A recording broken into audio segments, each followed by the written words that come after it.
Skip, for me, if Tom Brady had been a walk, let's say Baker Mayfield goes on to do what Tom Brady has done, say win 2 or 3 Super Bowls, I would say Baker is an underdog.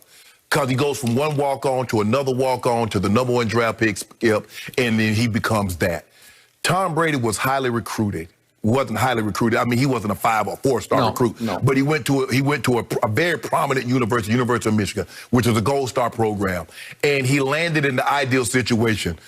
David was a little shepherd boy that he went to see his brothers who was fighting and the Palestinian giant Goliath, the Goth. He's a Gath, excuse me. And Skip, so for me, I don't even know how we respond to this. No, I do not think Tom Brady is David. And I don't think he became Goliath because the situation is that David, Skip, how do I explain this so people can understand? David, oh my goodness, Tom Brady chose to play football. David did not choose to be a soldier. David was a shepherd boy. Yeah. And God sent him. He says, I'm going to deliver, the Lord will deliver you to my hands today. The birds and the beasts will feast upon your body on this earth today. And how did he slay the giants? He didn't want any armor. Saul tried to give him his armor. He said, I don't want that. All he took was he took his little spear, he took his little slingshot, and 5 stones that he collected from the brook. Well, you read the Wikipedia. Skip, you know, your boy used to be big. I was big in the church. I was a junior deacon for like 7 or 8 years. Okay. Yeah. So he uses his slingshot in 1 stone only, and he nails him right between the eyes. And he drops. Yep. Okay. So David slays Goliath. So I want to know who was the Goliath that Tom Brady slayed? The NFL? Okay, that's why the analogy for me does not work. I will give you that David has a Goliath resume because if you look at the totality of the achievement, it's like, well, that's Goliathan, right? Right. Yes.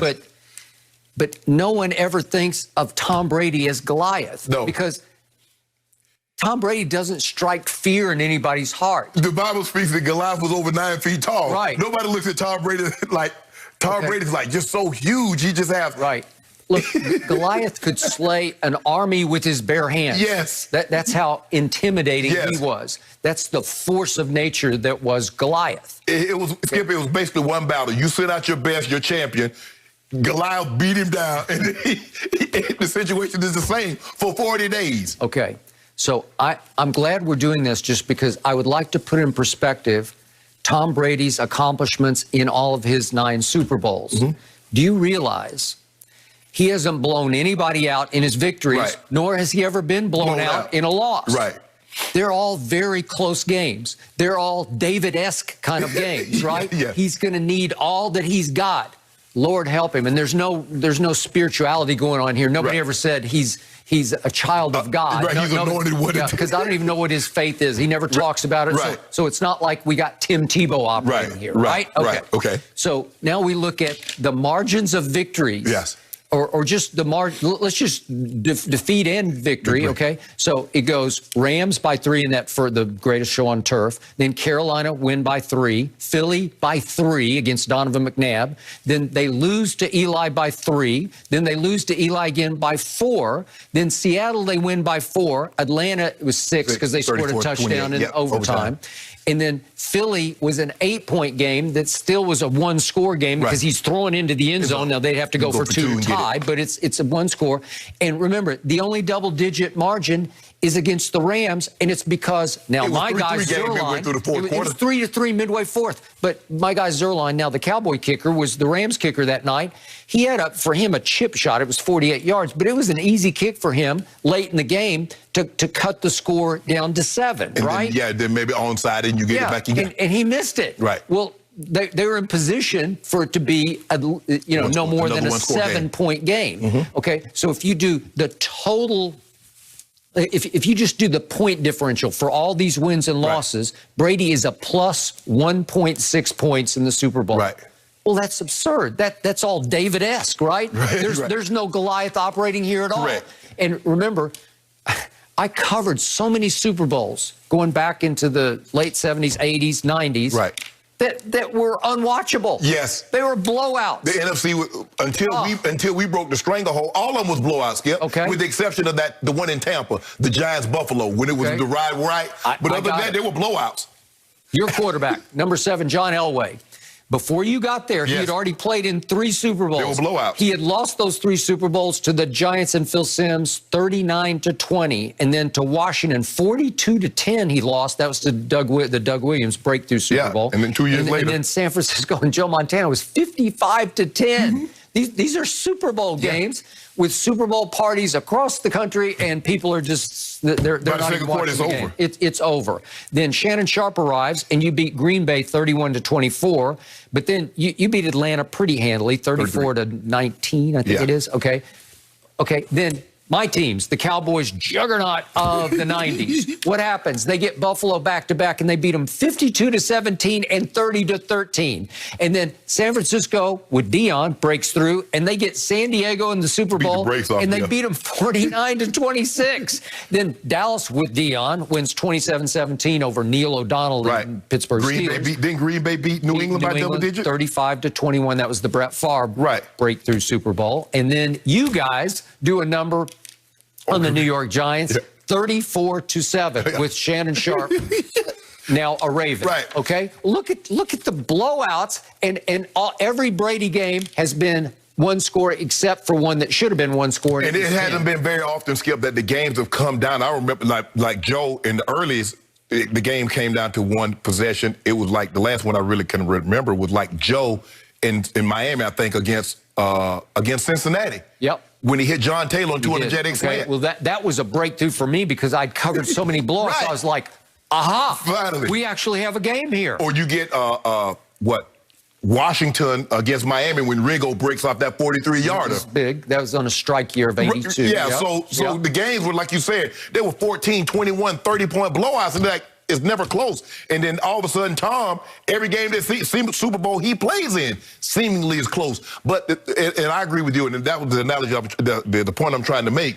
If Tom is David, who was the Goliath that he slayed? Not. I mean, what's his big... Listen, his greatest adversary ever in a Super Bowl is coming up on Sunday night. Right. Because if there is a Goliath, a budding Goliath in this game, it's your guy, Patrick Mahomes. He beat, Tom he didn't outplay him, but he beat Kurt Warner in that first game. That's about as close as you can get to a top, what would Kurt be, top 20 all time? Well, at the time, I mean, what did Kurt throw for? He threw for like 350 yards in that game. Before Brady came along and broke it over the last couple of years, he had, 2 or 3 of the top passing Super Bowl games in history. So, Tom, Kurt was a 2-time league MVP. Right. And that's why I said, Skip, we're going to talk about this. You look at what Brady did. They had the Super Bowl, they had a Super Bowl MVP, a 2-time league MVP, a 2-time MVP in Marshall Faulk, and Offensive Player of the Year in Marshall Faulk. They had 2 Hall of Fame receivers. Yeah. Isaac Bruce, Torrey Holtz are eventually going to get in, and Orlando Pace. Okay. All right. I got that. But after that, no. But hold on, wait a minute. But you keep telling me all these close games, that the Kansas City was winning by, and they don't look impressive. They keep winning these close games. Well, these are called Super Bowls. Okay, they're close games, right? It's a game, though, right? Yep. Okay, it's still kind of. But he keeps going David on everybody, and there's no Goliath in any of these games because but Skip, with the exception of only 2, he was favored, so he was the Goliath. Okay, going to the Super Bowl. No, it's not like he strikes fear in people's hearts. But I'm just saying. Okay, Patrick Mahomes strikes fear because they don't know. Like right now, Todd Bowles is thinking wherever he is in Tampa, he's thinking, God, if we're not right on cue, he could torch us. Well, right? but Skip, because Goliath was the favorite. Yeah, he is so the little boy going out there. So theoretically, Tom Brady has been Goliath more times than he's been David in the Super Bowl because he's been the favorite. Okay, but nobody looked at him as Goliath because, as I keep telling you, he's the ultimate wolf in sheep's clothing because he's in sheep's clothing. Yes. He doesn't. But he kept winning. Okay, well, he kept winning because he's got the all-time set of intangibles we've ever seen. It's why I made the point to you yesterday. He is the greatest overachiever in sports history because he's not wildly talented, right? Right. So he's doing a lot with a little internally also, right? his ability to process information. Yep. His ability to recall, and his ability to remain calm. And that's what the really good surgeons, that's what the really good, whatever it is your profession, the really great ones can stay calm in the most stressful of situations. So no matter how chaotic is going on around, it's monotone for you. Okay, but there's no wow factor to it at all. It doesn't sell except on the scoreboard at the end of the game. Oh, he did it again. Right. It never gets too cold. It doesn't get too hot. The crowd doesn't get too loud. The conditions are never where Tom Brady is like, man, he just, and as long as you can maintain that, that's who he is. Good things could happen. He's David. Well, it's so interesting.